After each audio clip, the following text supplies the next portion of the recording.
What is going on, guys? Thank you for joining me for another Patriots off-season check-in. I believe this is number 3. I think it's been like 3 weeks or more since I've done one of these, but now that free agency has started, it feels like there's a ton to talk about. So today felt like a great day, and then of course, as I'm sitting here preparing for all of this, the Patriots are making more moves. So I'm trying to update my notes with what is going on, because as I was getting ready for this, I already missed some stuff. So I'm trying to incorporate all that. But because I have so much to talk about and I don't want to keep you guys here for, 8 hours, I want to just jump right into it. So some of this is going to be news that you guys have heard about, but because I haven't been on here, I wanted to share my opinion as well. So, of course, we heard at the beginning of the week, I think it was on Tuesday? Was it Wednesday? I don't even know. Today, this week has flown by. So, I don't know.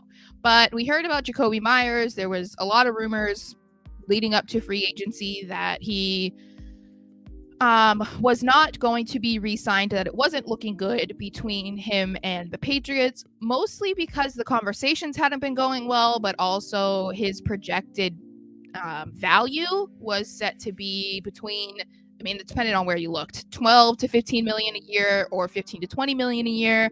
And knowing how the Patriots operate, they were not going to offer him anywhere near that. So when we heard that he was going to be going to the Raiders, it was like, okay, that wasn't a shock. But the more shocking part was his contract. It was for 3 years, 33 million, 21 million in guarantees. And that was far below the projection of, 12 to 20, 15 to 20, depending on who you asked, like I said. So that was a little bit of a shock. And not shocking that he went to the Raiders. It seems like there are random destinations throughout the league right now where a lot of former Patriots are going. Right now it is the Raiders, which is Patriots West.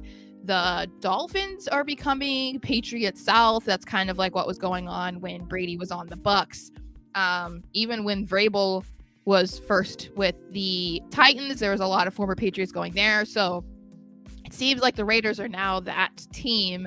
So we know Myers will be joining Josh McDaniels out west with Jimmy Garoppolo now as their quarterback. And who else did they bring in? Was it Philip Dorsett or something? I don't remember who it was. Somebody else is going out there. So happy for Jakobi that he is getting a contract that is on a team where he's probably going to be utilized. I think that the people of New England are always going to love Jakobi Meyers, so it was a little tough to see him go. But I feel like you kind of get to this point when you're a Patriots fan, you kind of expect this kind of thing at this point. You know that a lot of your favorites are probably going to be gone at some point, and I think this was just inevitable. And although a lot of Patriots fans are upset, it seemed like Jakobi was upset too. So we saw he quote tweeted when the Patriots announced that they were going to be signing Juju. He quote tweeted that announcement and said, "Cold world, LOL."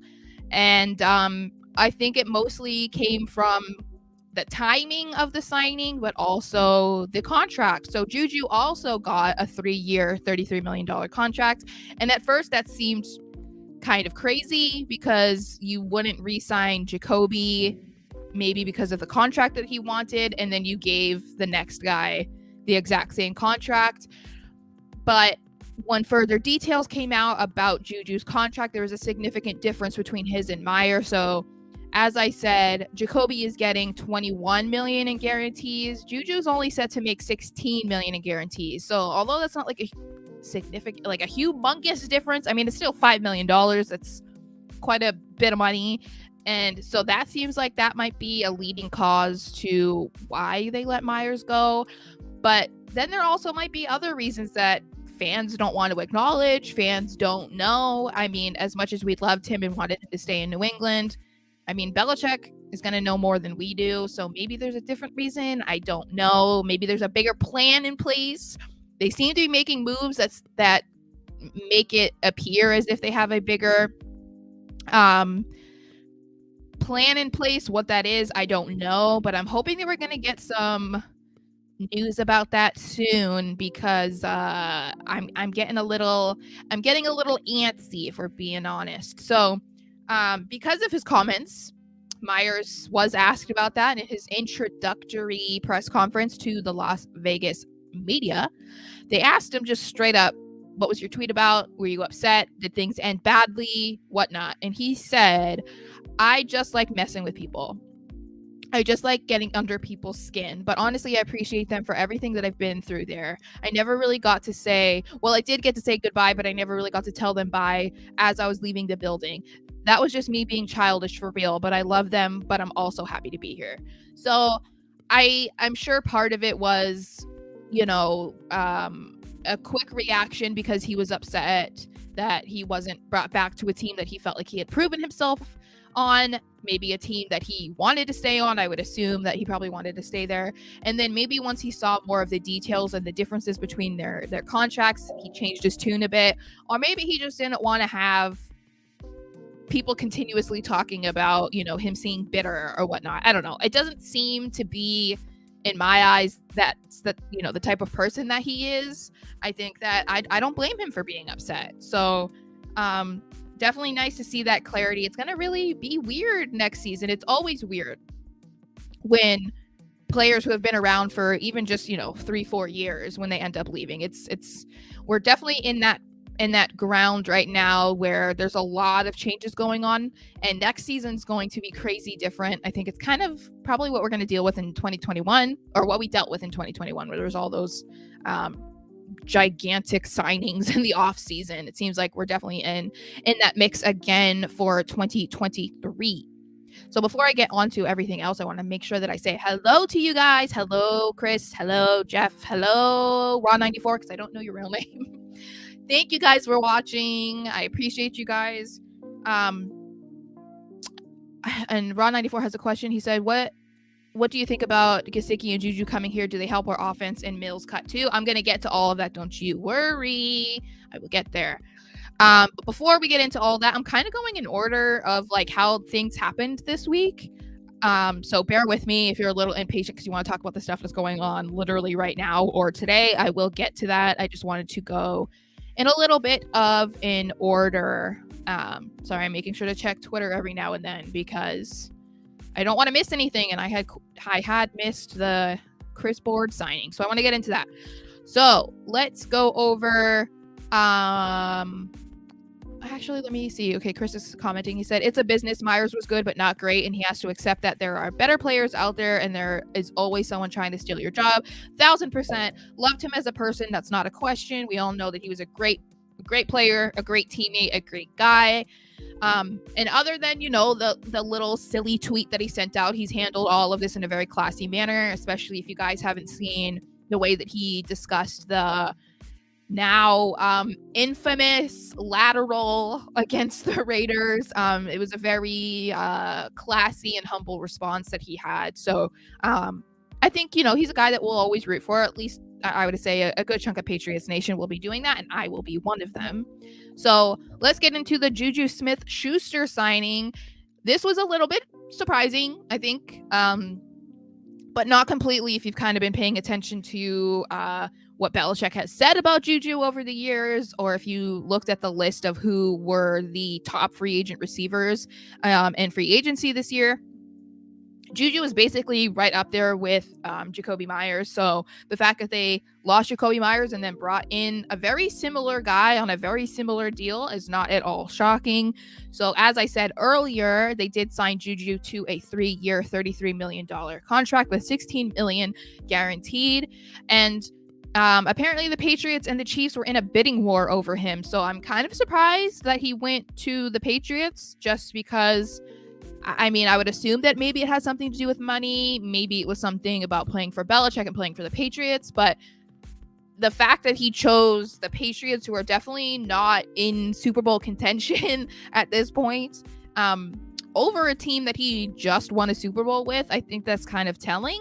I would kind of like to know a little bit more insight into why he did that, just because, back when we were in the dynasty era, a lot of people went to the Patriots because they were always contenders to the Super Bowl. So this seems more about a money thing, but I don't know, maybe there's something else there. I'm not sure.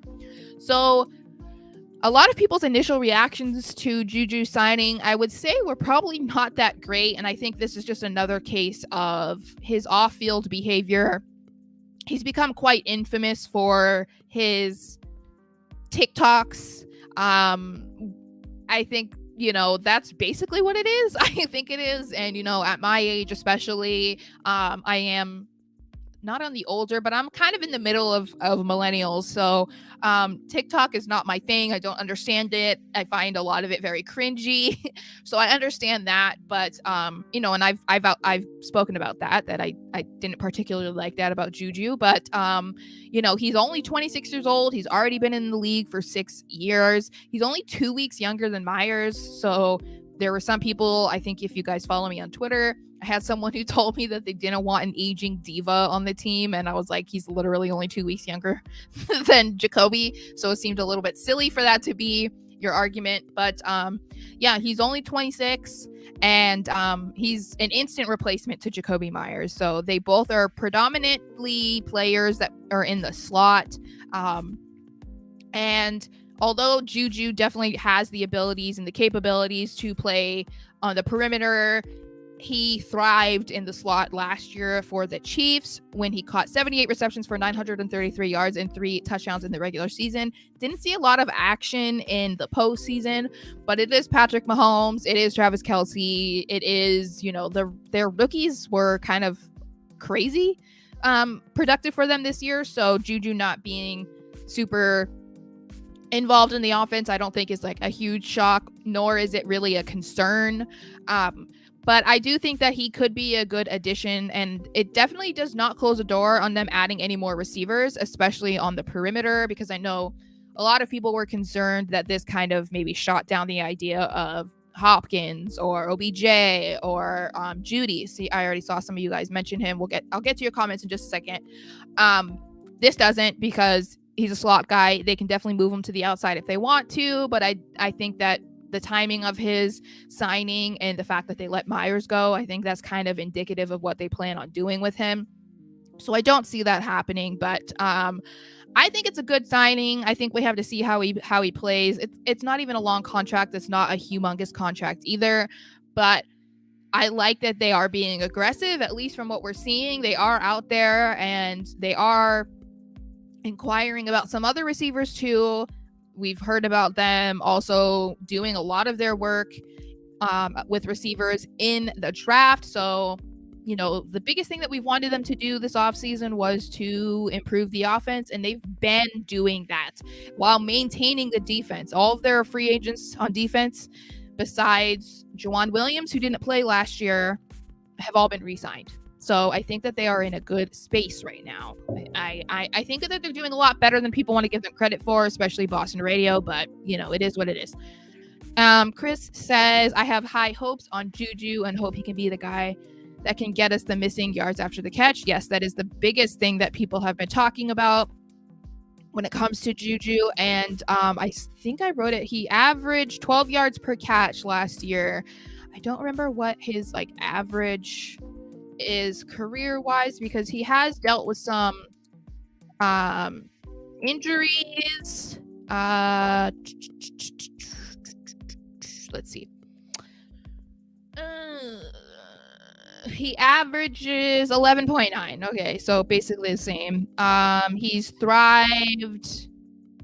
He thrived in Kansas City, where some people are already mentioning that it's because he had Patrick Mahomes, that he's going to bomb when he comes to the Patriots because he has Mac Jones. I think you guys are just a bunch of negative Nancys. He got 1,400 yards in 2018. But when he plays a full season, he gets at least 800 yards. So I don't see the super red flag emergency, I'm scared type of reaction that a lot of people are having. Beantown Breakdown says, I think his public criticism of Matty P may have played a part in his release. The Patriots gave Juju the same contract Myers got. It kind of makes me think it wasn't about just the money. That's kind of what I'm thinking too. I don't know if I would say that it necessarily has to do with him saying anything about the offense or whatnot, but I think that there might be something where maybe they just didn't believe in him, or they didn't think that he was going to elevate the offense in the way that they were hoping. Maybe it is something to do with Bill O'Brien, who seems to be more involved with the free agents that they are bringing in. There's a lot of Bill O'Brien fingers in these signings here, so it's possible that he said, I don't know what to do with him, or I don't care to keep him around. I don't know. I don't know that we'll ever know. I think Myers is kind of a classy guy where he probably wouldn't really let those types of details get out there, nor would he sit down there and expose the Patriots necessarily. But it is what it is at this point. I hope he does well with Team Handsome over there in Las Vegas with Mr. Jimmy G, because you guys know I do love me some Jimmy G, but that is a different story. Anyway, let's move on to the next signing. The James Robinson signing was a little bit shocking, and I believe that this likely means that Damien Harris is gone. So I wrote about this for Musket Fire, and I'm going to make sure to leave the links down in the description if you guys want to check those out. If you follow me on Twitter, I post my articles every single day, so you'll be sure to click on those if you want to see what I have to say about this. So the thing that I thought was most surprising about Damien Harris so far is that there was so much emphasis on Jakobi Meyers and his status with the team. And sorry guys, my cat is making this difficult. Anyway, so with his status on the team, and people really were wanting to see him back, and no one has been saying anything about Damien Harris, and I thought that was a little weird, because I was like, do you guys forget that Damien Harris is free agent? Not that necessarily, I'm sitting here saying oh, I really want to see him back. I just felt like he was kind of a favorite, and I was a little bit surprised that they hadn't been talking about him. Even with James Robinson signing, no one was really saying anything about Damien Harris except for me, so I was kind of surprised about that. But stop it. Guys, this is what my cat does every single time I'm on camera. She just wants to ruin my life. Oh, okay. Anyway, let me get back to what I was saying. So, the Patriots signed James Robinson to a 2-year deal worth up to $8 million. So he definitely adds depth to the running back room, but especially as the dual threat, the pass catching back that Stevenson has become and desperately needed help with last year, because they were feeding him the ball in the passing game, which was great, and he broke out, had an amazing season in just his second year. But Harris was not. That's not him. Harris is definitely the typical running back. That's what he does. He's not what the Patriots usually want, I guess, in a running back. They definitely like that versatility. And then Damien getting hurt last year didn't help Stevenson either, because then he had to carry the load, and it became kind of ridiculous how much they were playing him. Understandably why, but he did a lot last year. So Robinson definitely is going to be an asset for not just the offense, but for Stevenson. And we're hoping that he gets back to his Jacksonville performance, because when he was, prime Jag, he had a great season. Seasons. Sorry, I am so all over the place because of my cat right now. So, anyway. So he's only 24 years old. He was signed and drafted in 2020 with Jacksonville. He played in 35 games, 485 carries for 2,177 yards, 18 touchdowns, plus 89 receptions, 612 yards, and 4 touchdowns in that time. He was just on the Jets last year, which we know he didn't see a whole lot because, they just drafted Breece Hall, who until he was hurt was the guy. And then I forget who else they were using, but they definitely were not using Robinson a lot last year. So I think that this is a good signing. I know it's not, the flashiest of signings, but I don't really think that there are some big names that are available, running backs like Ezekiel Elliott now, Kareem Hunt. I don't remember who else, but I don't really feel like there's any that I'm upset that they signed James Robinson over. You know what I mean? I think it's just interesting that we're not really talking about Damien Harris. So But I did want to mention this because I was talking about comparing James Robinson to Damian Harris. So Damian was, of course, with the Patriots for 4 years, but he struggled to remain healthy, as we know. He only came close to playing an entire season in 2021 when he played 15 of the 16 games. So throughout his entire 4 years in New England, he had 449 carries for 2,094 yards and 20 touchdowns in 38 games, but he only had 40 receptions for 281 yards, no touchdowns, and most of those came over the last 2 seasons, of course, trying to deal with the loss of James White. So James Robinson is going to be a huge asset. I think people need to kind of be excited about this. So the current running back room is Stevenson, Robinson, Pierre Strong Jr., Kevin Harris, and J.J. Taylor.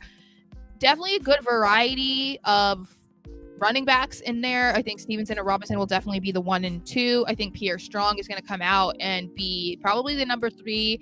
Kevin Harris still has a little bit left to prove. We'll definitely have to see how he does throughout like mini camp, training camp, OTAs, all of that. JJ Taylor is just always on the Patriots. I don't know what they're doing with him. People really want the Patriots to draft Deuce Vaughn, who is very similar in stature to JJ Taylor.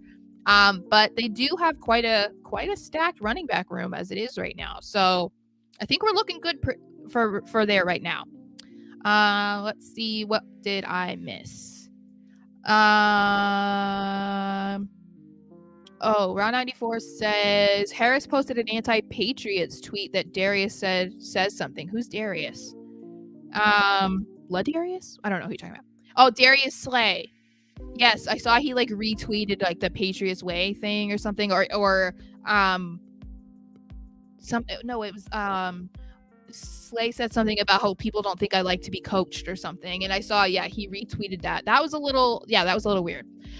Chris says Bill goes through running backs like most people go through store coupons. I think when I compared that in my article, I said that it's kind of like a revolving door for a lot of teams where running backs are. A lot of teams are just not willing to pay them big money unless they end up being like, I don't know, Ezekiel Elliott got a big contract, Derrick Henry, like those are the types of running backs that seem to get big contracts. Otherwise, they just rotate. Beantown Breakdown says, Sarah, it looks like they are trying to set up the offense like what Mac had at Alabama. Receivers who can go up and get the ball. Feels like they're going to run a running gun style offense. I think that's the most ideal situation, I think, for the Patriots, but also for the people who are fans of the Patriots. Like, there's a lot of people who are not excited about Mac Jones, and I get it, whatever. You want immediate results, and you're seeing the quarterbacks around the league, but especially in the AFC East, and you're thinking, okay, well, Mac doesn't compare to these guys, like he can't compete. But I think that last year was a wash, and it should not be a complete reflection on what he can or cannot do, because the entire team, the entire offense looked like shit, if we're being honest. Like, there wasn't a whole lot of good that came out of the offense. I mean, there was a drastic difference between the 2021 season and the 2022 season, and I don't think that you should come to conclusion about any player on the offense from one season to the other. It doesn't make any sense. They would basically need to get rid of almost everybody on the offense if that were the case, because nobody looked good last year. And I think this is the wisest thing to do because of the familiarity for Mac with Bill O'Brien and the Alabama offense. It just makes the most sense to see Mac be given something that he's familiar with and comfortable with, something that he knows that he can thrive under, something that Belichick and Bill O'Brien know that he can thrive under. It seems like it's the best case scenario to give him the biggest chance at being successful and being the player that they hope he is. It just, to me, all around, it makes the most sense. I'm on board with it, and I think it's just, there's not, people want them to have like the flashiest signing. They want them to trade for DeAndre Hopkins and sign OBJ, and they want them to do this and they want them to do that. And it's like, those guys are great, but like, if it doesn't work well in a system, or it's not going to work well how the quarterback plays or how Bill O'Brien calls plays, then what would be the point? You'd just be signing a guy that is, a popular name that everyone knows about. So, Ron 94. Oh, okay. I'll talk about him in a second too. Nathaniel says the Patriots should sign Lamar Jackson. I was talking to somebody about this earlier, and I'm not quite on board with it. I feel like I would really have to break it down. I did write a couple articles about why they should or why they shouldn't sign him. But I'm not quite sure how I feel about it. I mean, I'm a big Lamar fan, but I still think that Mac deserves another chance because you did spend your first round pick on him. It just seems, I don't know. It seems kind of silly to give up on him at this point. Ron94 says, LOL, it's funny hearing sour cuss because you don't get that too often. I know. I try to keep it kind of classy. I try to make sure that I don't really say anything that's too bad. Because I think for the most part, when I do the Patriots stuff, I try to be as like professional as possible. Whereas if you watch like my wrestling streams, I'm a little bit more myself, a little bit there. But yeah, I try to keep it to a minimum because I can get a little mouthy sometimes. All right, so let's move on to let's see. Oh yeah, the Mike Gesicki.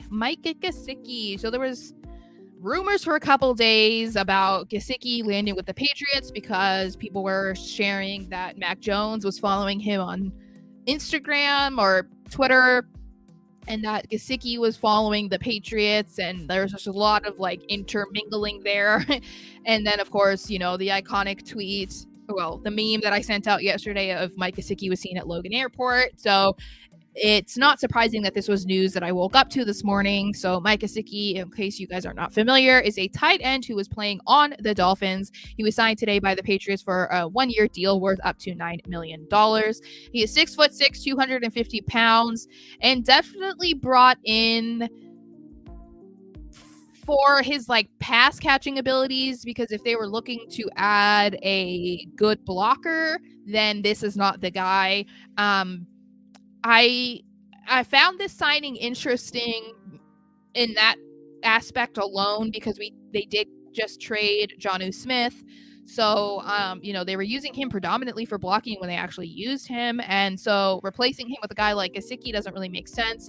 But, you know, they do have pick 14. They do have pick 46. It is a deep tight end class in the draft this year. So it's certainly possible that this is a veteran signing that they feel comfortable with and good with, and that they plan on drafting somebody in the first 2 rounds, or maybe even further back than that. I guess it just depends on how the chips fall. But yeah, he's definitely not the prototypical Patriots tight end, but I think that he could be a good signing. We'll have to see.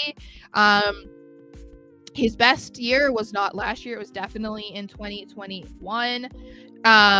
When he had 73 catches on 112 targets, and he lined up in the slot a lot. So that is something that I wanted to make sure I talked about, because he's another slot guy. So the Patriots are bringing in a lot of slot receivers, and that is another thing with Gesicki, which makes him a little bit different, obviously, than Hunter Henry. That opens the field for Henry when they are on the field together, which I am hoping that we see a lot of that. I want to see 12 personnel because we have Bill O'Brien back, and now we have 2 tight ends that are definitely capable of making great catches and making an impact, especially in the red zone, which is not something that we were able to say about Jonnu Smith over the last 2 years.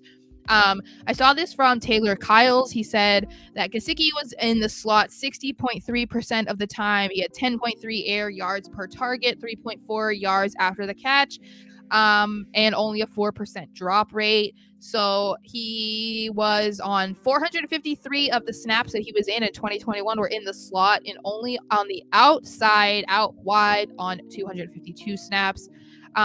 And only 99 of snaps were traditionally in line as a tight end. So this is like a completely different dude than Hunter Henry, completely different dude than Jonnu Smith, which is why it makes it really interesting to try and figure out how Bill O'Brien is going to use him, because it's just not something that we are accustomed to seeing, especially with the Patriots. But I am very excited about seeing this. So he does have 18 touchdowns throughout his career. And ironically, the Patriots tight ends over the last 4 years have only found the end zone 15 times, and 9 of those came from Hunter Henry himself. So even if he's not going to be a great addition as a blocker, even if he's not going to maybe see a lot of passes his way as they're making their way down to the red zone, I think he could definitely be a red zone threat, which helps Hunter Henry, who kind of went invisible last year, which is shocking because he had the best season of his career in 2021, including those 9 touchdowns being the most he had done in a single season in his career. So I'm excited about this. He does have some admiration from Belichick. Of course he does, because those are some of Belichick's favorite guys to sign. So last year when they were facing the Dolphins in December, Belichick said he is a hard guy to cover. He's long. He's a good, crafty route runner. He's slick. He can get down the field. Very good hands, can make some acrobatic catches, and has enough quickness to separate. He's another hard guy to cover on third down. Well, on any down, but when you talk about those possession downs, he's effective. Plus, he has a connection to Bill O'Brien. Bill O'Brien actually recruited him to Penn State when he was working there, but they never actually got to work together, because then that is when O'Brien went to Houston. So, as I said earlier, Bill O'Brien definitely has his fingers, it seems, in a lot of these signings, and I think this is the biggest one that he probably had some influence over. So, I think it's good. I know he's not, Gronk. He's not, who else is a popular? Well, Travis Kelce, but he's a good addition so far. Let's see what you guys are saying. I missed 7 of your comments. Let's see. Nathaniel says, Sarah, if we keep Mac Jones, I think we should get even more weapons for him in the draft or trade for Jerry. I do think that they're working on something. In a second, we're going to talk about the fact that they cut Jalen Mills this morning, which created $5 million in cap space. So they're still in the 20s. I want to say they're closer to 30 than they are to 20. I'm not sure. I'd have to check Miguel in his latest tweets, so I'm not sure. But it seems like they're going to be making a move, and they have a lot of options in the draft. A lot of people have connected them to a receiver at 14, especially Zay Flowers out of Boston College and Jackson Smith-Njigba out of Ohio State. I want to say it's Ohio State, right? Ohio State. Those are the two that are heavily connected to the Patriots at this point. They also have tight end connections in Michael Mayer out of Notre Dame. I'm trying to remember these guys. I'm trying. And there was another one. They like Tucker Kraft, and then there was another tight end. But I think that they're definitely going to. They might not take even a receiver high. There are some good receivers that they can get in the second or third round, so don't be disappointed if they don't take the guy that you want them to in the first round. They could still get somebody good further down. My best advice always is, when it comes to the Patriots in the draft, is don't get your hopes up, and I never take that advice. So I completely understand.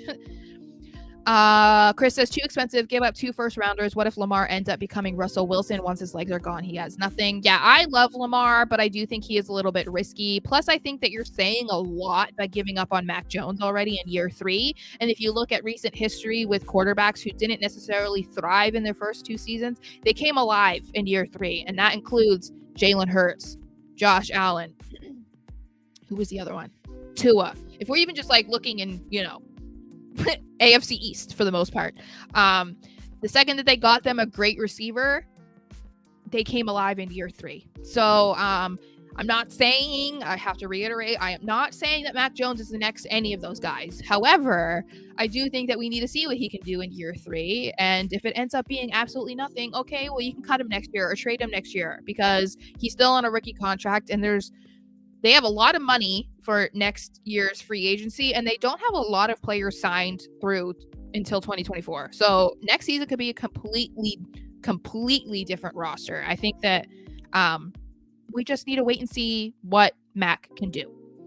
Ron94 says, Mike Gesicki can help us a lot in the passing game. I agree. Chris says, hopefully Gesicki, along with Juju and others, will see a much improved red zone offense. I'm hopeful. There were some people who were being incredibly negative to me on Twitter about Bill O'Brien, which I was a little shocked. I understand that maybe you wanted to go with somebody younger, a fresher mind. I don't really know who people were favoring for that offensive coordinator position. I'm not sure that there really was a front runner or a favorite among Patriots fans other than Bill O'Brien, but I think that he was the best case scenario at this point. I mean, of the guys that they were interviewing, I felt like he was going to be the best fit, especially given the fact that they have Mac Jones. It just seems like a marriage made in heaven, at least on paper.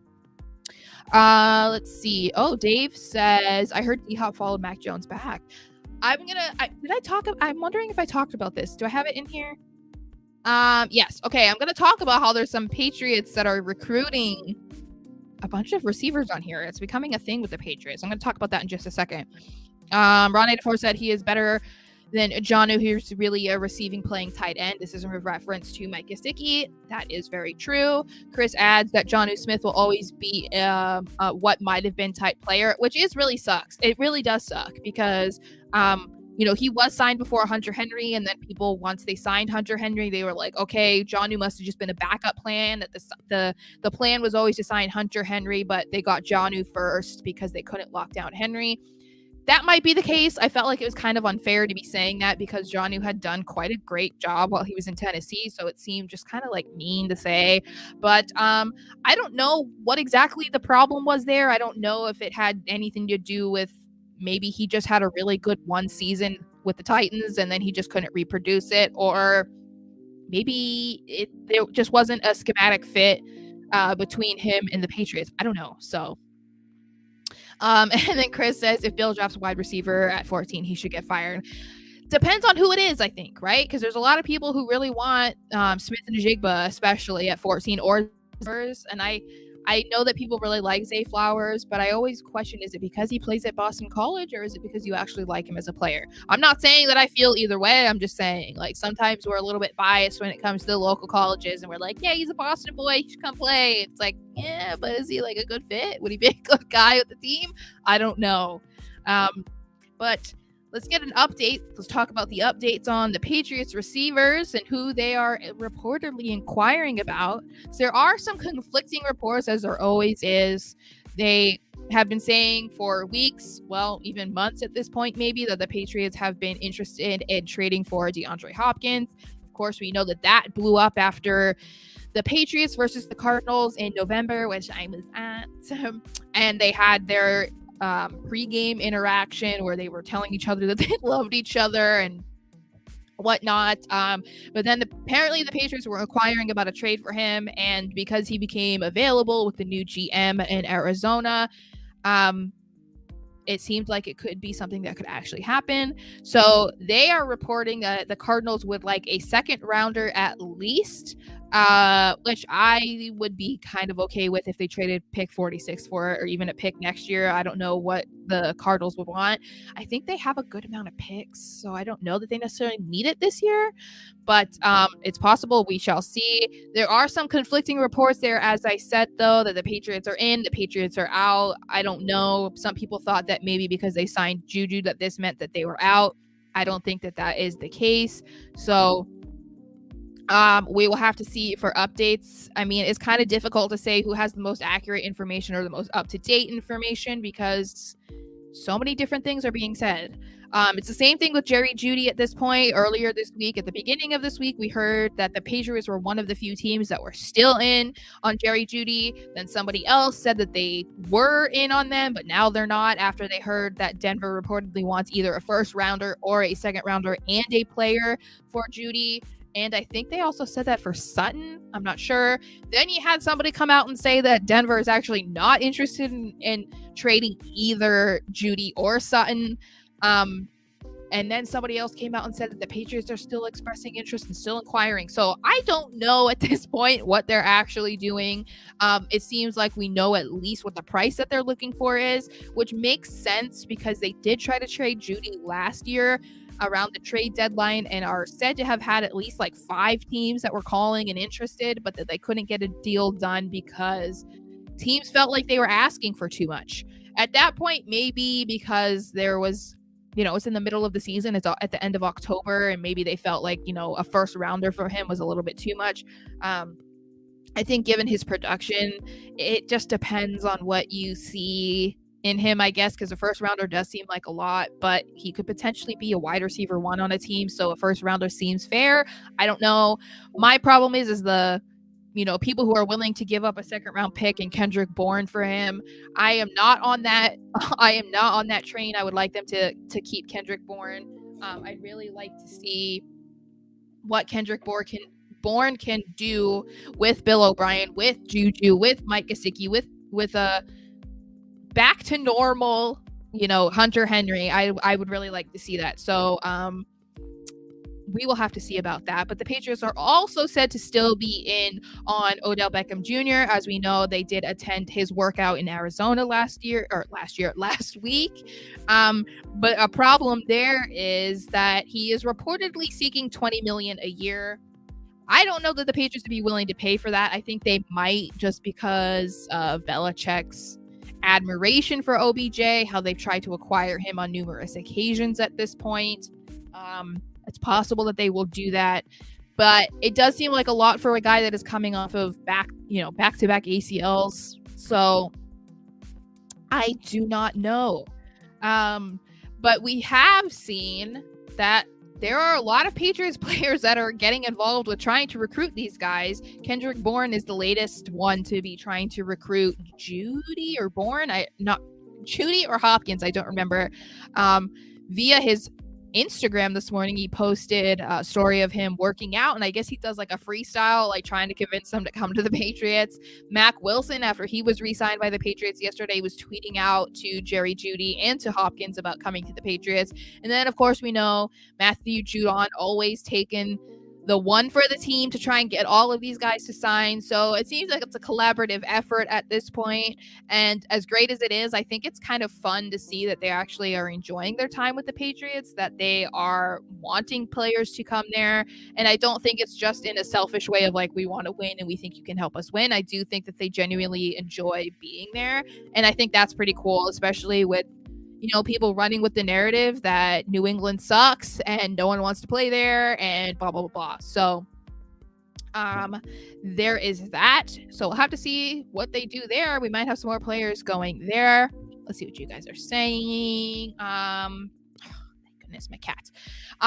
Chris says, I think the Patriots are kicking the tires on players, Hopkins, Judy, OBJ, to see if anything sticks. I do too.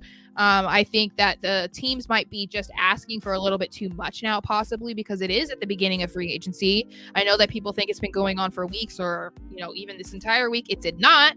Technically, it started on Wednesday. So, there's still plenty of time, but OBJ is in charge of himself because he is a free agent. And, there's no reason why the Cardinals or the Broncos shouldn't be trying to get the most that they can in a trade because they're in control. And especially for Hopkins, they now don't have to worry about a no trade clause, in case you guys did not know, because he was suspended last year for 6 games. That invalidated his trade clause. So now he has no say where he goes, unless, the new Cardinals GM decides that he wants to involve him in the conversation and the decision. Then as of right now, the Cardinals can do whatever they want with him. So Raw94 says Odell wants money. Odell is too much trouble and full of himself a little bit. He has been a little bit problematic, especially recently, which is a little bit surprising to me because I think basically since his time in New York, he hadn't been really doing anything. You hadn't really heard anything. You hadn't seen him doing anything on the sidelines, the now memorable kicking of the goal or the soccer goal that the kickers use to practice. But yeah, I was kind of surprised about that. But as long as he can conduct himself in a professional manner, in an interview or something like that, I can't imagine that Belichick would have an issue. I mean, he did just sign Juju, who has done some kind of ridiculous things on the internet. So definitely just depends on how they view him, I guess. So since we were talking about some of the latest stuff, I want to talk about, we saw Jalen Mills was cut this morning, which I was really surprised about. I was a Jalen Mills supporter over the years since he was signed in 2021, and I know that it definitely was not a popular take, especially because people were unhappy with his performance over the last 2 years. I think that he still did a decent job. So, it is what it is. But he was cut this morning, which cleared apparently $5 million in cap space. He spent 2 seasons in New England, played in 26 regular season games. He had 2 interceptions, returned for 28 yards, 12 passes defended, 1 fumble recovery, 78 combined tackles, 2 tackles for a loss, and 1 quarterback hit. And last year, he only allowed a 39% catch rate in the 10 games, which was the same as Jonathan Jones, who played in, nearly every game. So now with his cut, it leaves only Jonathan Jones as the outside corner. And now the secondary is filled with Joneses because the corners are now Jonathan Jones, Marcus Jones, and Jack Jones.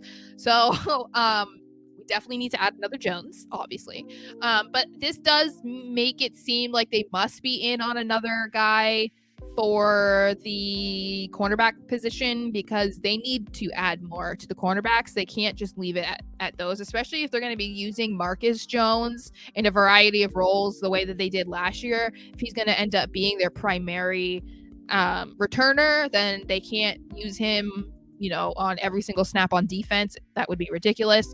And I would like to think that they are fine with Jack Jones after his suspension and whatever they were doing there. We didn't really receive any more details about that from a couple months ago. So I do think Jack could be great, but they definitely need to get themselves another corner, whether that's in free agency or the draft, which is, another position that they have been heavily said to be connected to in the draft. So I don't know what they're going to do, but I was a little bit bummed about this. I think I'm one of the only people that were, though. So maybe a lot of people don't really care. I don't know. Let's see. Chris says, Sarah, if you could pick one wide receiver, D-Hop, Judy, or OBJ, which one would you make? I'm leaning towards, okay, so it's difficult for me to choose, okay, because I like the Jerry Jeudy Mac Jones connection. They were teammates for 2 seasons, so I like that. I like that familiarity. I like that pairing a lot. But I feel like they still need a guy that can play on the perimeter, and that's not Jeudy. Like, Jeudy is good in the slot, and so it's like I just don't see why they would try to change him because, like, even though he's capable of it, you don't know if he thrives there as much as he does in the slot. So that's why I'm kind of leaning towards Hopkins or OBJ. Ideally, Hopkins, just because we know what he can do. I mean, he was suspended for 6 games last year and still was one of the top receivers in the league. So I really would rather have Hopkins. Plus, he'd be cheaper. And yeah, he's older, but, I feel like he could be kind of like a good bridge guy for them to go. They have Juju, who's younger. They could draft a guy who's younger. I feel like he would be that good, like, middle ground type of guy that will stabilize the offense while also helping the younger guys get into the groove and figure things out, if that makes any sense.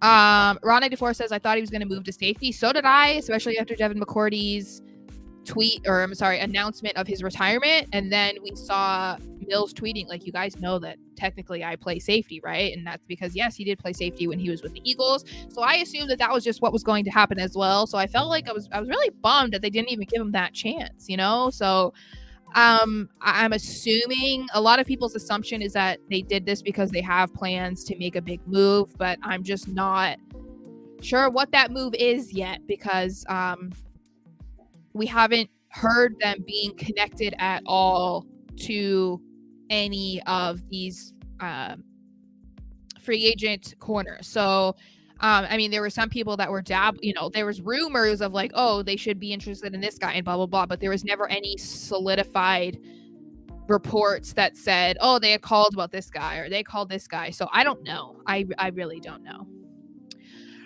Curve says, I like these moves this week as they plug holes that would allow them to consolidate some of the late round draft capital that they have and hopefully create some picks in earlier rounds. Yeah, I think that they are not getting credit for the moves that they have been making. As I said earlier, they definitely are locking down the defense that was really great last year by re-signing all of the free agents that were set to hit the free agent market.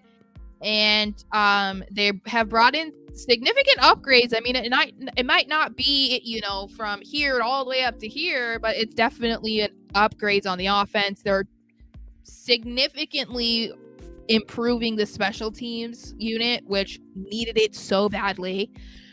So I think that they're definitely taking it seriously, and there's still even more contracts of guys that are currently on the team that they can rework to create even more cap space, like Judon, and I forget who else they were saying.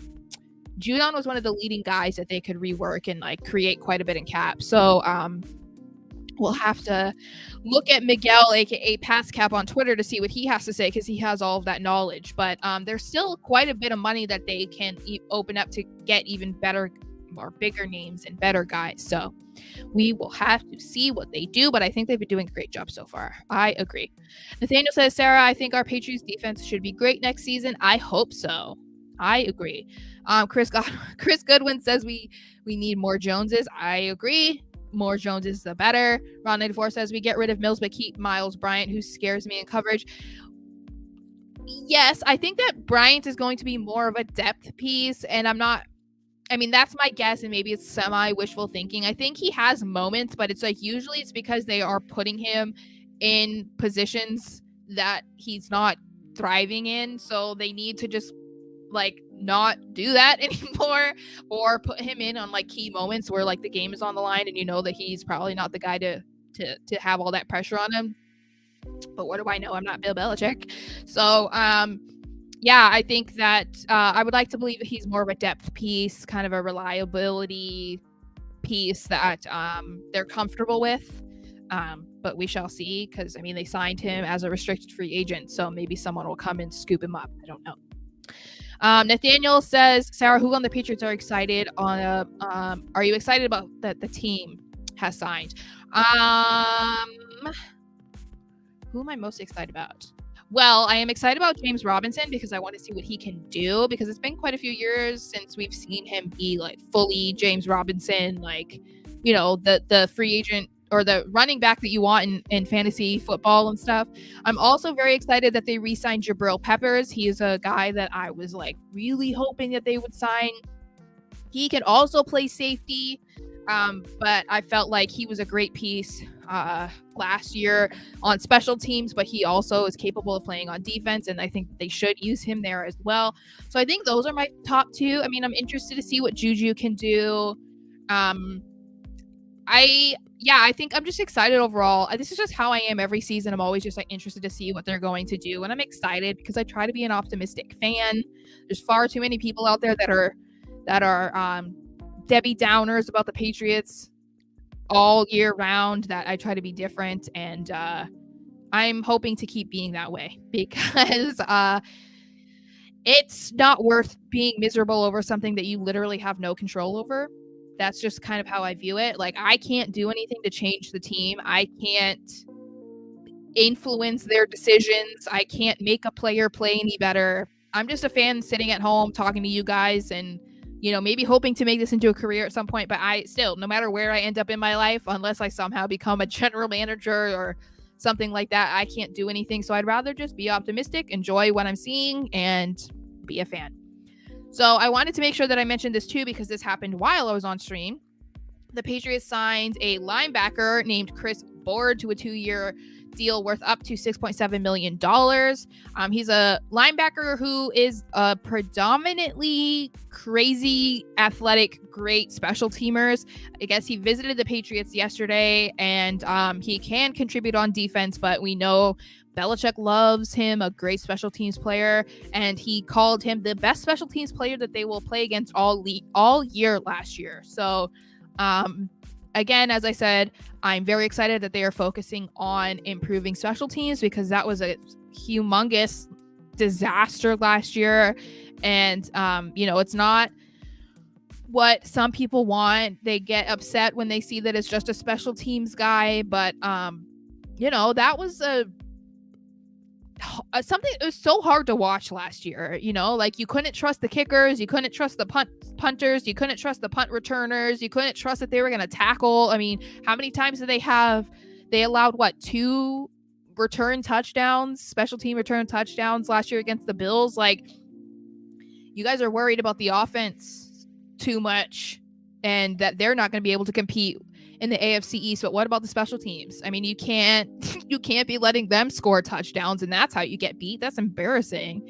So, anyway, that is all I have to talk about today, guys. Unless you guys have any more questions, that's all I have right now. Because that's all the news so far. So I'll probably try to break this video down into clips just in case you ever want to, watch a clip and see what I had to say about something that maybe you weren't here for, or maybe you're just curious about something that I said that you want to hear again. I'm not sure. But as things continue, hopefully I can get and do these streams a little more consistently. There's just so much going on right now that it's a little difficult to actually like sit down and figure out all that I can talk about and have the time to do that. I'm writing a ton. I am doing a lot of streams for wrestling content as well. We do those 3 times a week and I cut those into clips. So there's a whole lot of work going into this. So of course I will keep you guys updated, whether that is on Twitter at @smarshxo. I will tell you guys when I will be doing a stream. Whether that is on YouTube, I will make sure to post that in the community page in case you do not follow me on my other social medias. But I will keep you guys updated, and usually I will post. I will plan the streams in advance so you guys will see the upcoming live stream, and it'll tell you the date and time. So I appreciate you guys being here today. Very chatty with me today, and I always enjoy talking to you guys because sometimes I don't get any comments at all. So thank you guys for sitting there and listening to me talk for almost an hour. I appreciate you guys, and I look forward to seeing what else the Patriots do. So I will talk to you guys soon, and don't forget, go Pats. Bye, guys.